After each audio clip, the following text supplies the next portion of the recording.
बिस्मिल्लाहिर्रहमानिर्रहीम। अस्सलाम वालेकुम नाज़रीन, मेरा नाम है रमज़ान जट। आप देख रहे हैं मेरा यूट्यूब चैनल। वीडियो में आगे बढ़ने से पहले आपसे दरख्वास्त है कि अगर आपने अब तक मेरा चैनल सब्सक्राइब नहीं किया तो बराए मेहरबानी सब्सक्राइब के बटन को हल्का सा पुश कर दें, बेल आइकन को दबा दें।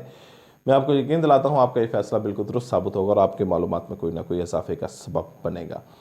मियाँ नवाज शरीफ को जब वज़ीर-ए-आज़म से निकाला गया था तो वो इस्लामाबाद से लेकर लाहौर तक एक जीटी रोड के रास्ते आए थे और जलसे जुलूस करते आए थे और हर जगह पर एक ही नारा लगाते हुए आए थे कि मुझे क्यों निकाला, मुझे क्यों निकाला, मुझे क्यों निकाला। और ये नारा बड़ी देर तक गूंजता रहा, बल्कि आज भी इसकी आवाज़ सुनाई देती है। तो आज एक सेम सिचुएशन पैदा हो रही है। इमरान खान साहब ने कहा है कि अगर मुझे हुकूमत से निकाला तो मैं ख़तरनाक हो जाऊँगा। निकाला क्यों, मुझे क्यों निकाला से ख़तरनाक हो जाऊँगा कि सफ़र तक की जो कहानी है वो इंशाल्लाह मैं आज आपको इस व्लॉग में पेश करने की कोशिश करूंगा। और मुझे उम्मीद है कि इसके बाद आपके सामने तमाम मंजरनामा वाज़ह हो जाएगा कि ये हो क्या रहा है, जिस तमाम सिचुएशन किस तरह दिन ब दिन बदल रही है। आज इमरान खान उसी जगह पे क्यों खड़े हैं जहां पर कल मियां मोहम्मद नवाज शरीफ खड़ा था। मियां मोहम्मद नवाज शरीफ 3 दफ़ा वज़ीर-ए-आज़म पाकिस्तान रहे हैं और इनकी जो सोच है मियां नवाज शरीफ की, ये सिविल सुपरमेसी चाहते हैं, ये अवाम की ताकत चाहते हैं, अवाम की बालादस्ती चाहते हैं। ये चाहते हैं कि जिस तरह फ़ौज बाकी इदारों हैं उस तरह फ़ौज भी बाकी इदारों की तरह काम करे और फ़ौज जो है ये अवाम के ताबे रहे, अवाम के नीचे रहे और अवाम को जवाबदेह हो। ये उनका ख्वाब है, सोच है, नज़रिया है, आइडियालॉजी है मियां मोहम्मद नवाज शरीफ की, जिसकी वजह से उनकी कभी भी फ़ौज के साथ नहीं बनी। पहले इक़्तिदार में आए, निकल गए, फ़ौज के साथ उनका पंगा रहा, दूसरे इक़्तिदार में आए, निकल गए और दूसरे इक़्तिदार में यहाँ तक हुआ कि इनको जला वतन कर दिया गया। और जब मियां नवाज शरीफ वापस आए तो अवाम सोच रही थी, कौम सोच रही थे, अदारे सोच रहे थे, तमाम जितने माहिरीन थे वो सोच रहे थे कि अब मियां नवाज शरीफ के अंदर तलखियाँ कम हो गई होंगी, अब मियां नवाज शरीफ के अंदर ये जज्बात ख़त्म हो गए होंगे सिविल सुपरमेसी के, और ये जो अपनी तमाम बातें हैं, नज़रियात हैं, ये जो सोचें हैं, ये तलखियाँ ये हैथ्रो एयरपोर्ट पर छोड़कर मुल्क वापस आए होंगे। मियां मोहम्मद नवाज शरीफ मुल्क में वापस आए, फिर वज़ीर-ए-आज़म बन गए, लेकिन इनकी जो सोच थी, नज़रियात थे, वो वैसे के वैसे ही थे। लेकिन ये काम करते रहे। जनरल रहील शरीफ एक जमहूरियत पसंद आदमी थे, जनरल बाजवा एक जमहूरियत पसंद आदमी हैं, ये उनके साथ मिलकर काम करते रहे। और अक्सर लोगों ने देखा कि जहाँ पर मियां नवाज शरीफ गए उन्होंने जनरल रहील शरीफ को साथ रखा और जनरल रहील शरीफ ने भी बड़ी मियां मोहम्मद नवाज शरीफ के साथ मिलकर मुल्क के लिए काम किया। जनरल बाजवा ने काम किया, लेकिन जनरल मियां मोहम्मद नवाज शरीफ के साथ इनके एक पर्सनल जो प्रिंसिपल सेक्रेटरी थे उनका नाम था फवाद हसन फवाद।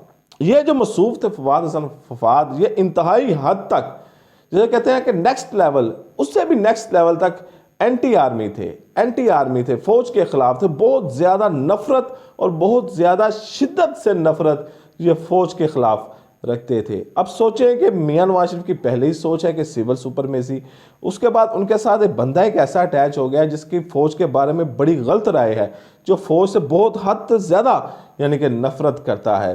तो क्योंकि प्रिंसिपल सेक्रेटरी थे, तमाम फाइलें इनके पास आती थी, तो ये फ़ौज की फ़ाइलों को दबा लेते थे, ये उनके फ़ाइलों को रोक लेते थे। तो फिर जो फ़ौज है, उनका जो अदारा है, उनको चोई निसार को या शहबाज शरीफ को इन्वॉल्व करना पड़ता था उस फाइल को मूव करवाने के लिए। आपको एक तकरीर याद होगी कि आसिफ अली जरदारी ने एक तकरीर की थी जिसमें उन्होंने कहा था कि हम आपकी ईंट से ईंट बजा देंगे, हमने यहाँ पर सदा रहना है, कई जनरल आते हैं, कई जनरल चले जाते हैं। आपने ये तकरीर लाजमी सुनी होगी जिसका बड़ा एक फिक्रा मशहूर हुआ था। जरदारी ने कहा कि हम तुम्हारी ईंट से ईंट बजा देंगे। ये ईंट के ईंट कहने से बाद जरदारी साहब दुबई चले गए थे, लेकिन पूरी जो पार्टी थी इनके लिए फिक्रा बड़ा हैरानकुन था। एतजाज एहसन, यूसुफ रज़ा गिलानी जो बड़े बड़े पीपल्स पार्टी के रहनुमा थे, वो सर जोड़ के बैठ गए कि ये हुआ क्या है, हमें तो इस फिक्रे की तवक्को ही नहीं थी, ये तो फिक्रा हमारी पॉलिसी में नहीं है, ये फिक्रा आज कहाँ से गया, जरदारी साहब को ये किसने कहा तकरीर करने का। तमाम बड़े सर जोड़ के बैठ गए। आखिर में हल ये निकाला गया कि आसिफ अली जरदारी से पिछले चंद दिनों में 4-5 दिनों में मिला कौन है उसकी लिस्ट निकाली जाए।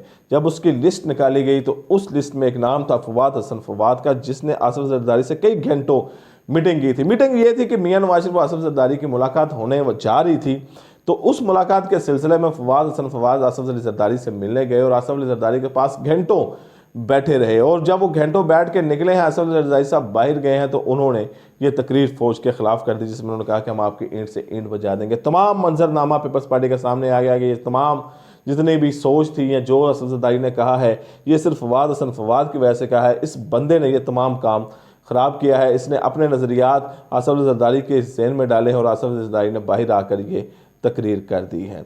मिस्टर क्लीन की जो चिट थी, ये बड़ी एक मज़ेदार बात है कि जो मिस्टर क्लीन की जो 1990 में चिट दी गई थी, वो 3 बंदों को चिट दी गई थी। सरदार फरूख खान लगारी जो पीपल्स पार्टी के सरकर्दा रहनुमा थे, लेकिन वो घिस गए। उसके बाद 2 बंदे और थे, इमरान खान और शहबाज शरीफ। ये दोनों मिस्टर क्लीन हैं, यानी कि जो ताकतवर अदारे हैं उनकी नज़र में ये मिस्टर क्लीन है। जो शहबाज शरीफ है, ये मियाँ मोहम्मद नवाज शरीफ के नज़रियात की बड़ी चढ़ गए। मियाँ नवाज शरीफ का एक मज़ामत का बयानिया था, जबकि मियाँ शहबाज शरीफ का एक मुफाहमत का बयानिया है। मियाँ शहबाज शरीफ से सोचते हैं, ये समझते हैं, और ये उनकी एक दानिशमंदी समझ लें कि वो कहते हैं कि हम फौज के सियासतदान फौज के बगैर नहीं चल सकता। सियासत और फौज साथ साथ चलती है। आप काम करें, सियासतदान काम करें, सियासतदान डिलीवर करें, आप फौज की मजबूरी बन जाएंगे। फौज आपको इक़्तिदार में रखेगी, और जब वो देखेगी कि ये डिलीवर कर रहे हैं, अवाम इनके साथ है, तो आप मजबूरी बन जाएंगे। जिस तरह मशरकी मगरबी था, मशरकी जर्मनी था, मगरबी जर्मनी था। मगरबी जर्मनी ने अपने तरक्की की, उसने अपनी मेहनत की, उसने अपनी कारकर्दगी बेहतर की, तो मशरकी जर्मनी खुद चलकर मगरबी जर्मनी के पास आ गया। तो मियाँ शहबाज शरीफ की भी ये सोच है कि आप फौज के साथ टकराव ना करें, आप फौज के साथ पंगा ना लें, आप डिलीवर करें, आप अवाम की खिदमत करें, आप दिन रात काम करें, आप इतना काम करें कि आप मजबूरी बन जाए मुल्क की, आप फौज की मजबूरी बन जाए, या उन अदारों की आप मजबूरी बन जाए कि वो आपके अलावा कहीं और जा ना सके। दूसरे जो तीसरे आदमी थे वो हैं जनाब इमरान खान साहब। इमरान खान साहब को भी मिस्टर क्लीन की चिट मिली हुई थी, क्योंकि इमरान खान साहब की भी यही प्रोग्रेसिव सोच थी कि हमको साथ मिलना चाहिए। लेकिन इमरान खान साहब क्योंकि पॉलिटिक्स में उस तरह नहीं आ सकते थे, एक आधी सीट लेते थे और जिसके बाद उनको, लेकिन जब मियाँ नवाज शरीफ के साथ हुआ, बेनज़ीर शहादत पा चुकी थी, तो खिला मौजूद था, तो इमरान खान साहब तेज़ी से उभरे और एक बड़े लीडर बन के सामने आए और वज़ीर-ए-आज़म तक पहुँच गए। लेकिन वज़ीर-ए-आज़म पहुँचने तक उन्होंने बहरहाल मुल्क में एक स्ट्रगलिंग दौर भी रहा, मुल्क में एक सर्कल भी आया, कोरोना भी आ गया, और पहली दफ़ा ये हुकूमत में भी आए थे। तो ये जो सूरत हाल थी, ज़ाहिर बात है जब एक शख्स आता है तो उसको संभालने में थोड़ी सी प्रॉब्लम लगती है, नज़र आती है। लेकिन अब आप ये देखें कि एक तरफ mister Imran Khan clean chit है, दूसरी तरफ शहबाज शरीफ PDM के साथ खड़े हैं क्लीन चिट। मंजरनामा आपके सामने है। नवाज शरीफ की मज़ामत का बयानिया दम तोड़ चुका है, मियाँ शहबाज शरीफ के मुफाहमत का बयानिया आगे आ चुका है। मियाँ नवाज शरीफ और मरीम नवाज जो अपने वालिद के बयानी को लेकर चल रही थी, वो पर्दे से पीछे हट गए हैं। अब डोर मियाँ शहबाज शरीफ को दी गई है, और जैसे ही मियाँ शहबाज शरीफ गेम में इन हुए हैं तो पासा बड़ी तेज़ी से पलटता हुआ नज़र आ रहा है। अब तहरीक अदम एतमाद अपोजिशन इस कॉन्फिडेंस में है कि उनके पास नंबर गेम पूरे हैं। इमरान खान अपनी बातों से, अपने जलसे में की जाने वाली बातों से, या जिस तरह की वो काले दे रहे हैं, इससे वो थोड़े से परेशान नज़र आ रहे हैं कि शायद उनके पास नंबर गेम पूरे नहीं है। तो ये अब 2 मिस्टर क्लीन के दरमियान फैसला होना है कि कौन मिस्टर क्लीन निकलता है और कौन मिस्टर डर्टी निकलता है। फैसला आने वाले चंद दिनों में, अब 10-12 दिन की गेम रह गई, उसमें वाज़ेह होगा। फिल वक्त इतना ही, इजाज़त दें, अल्लाह हाफ़िज़।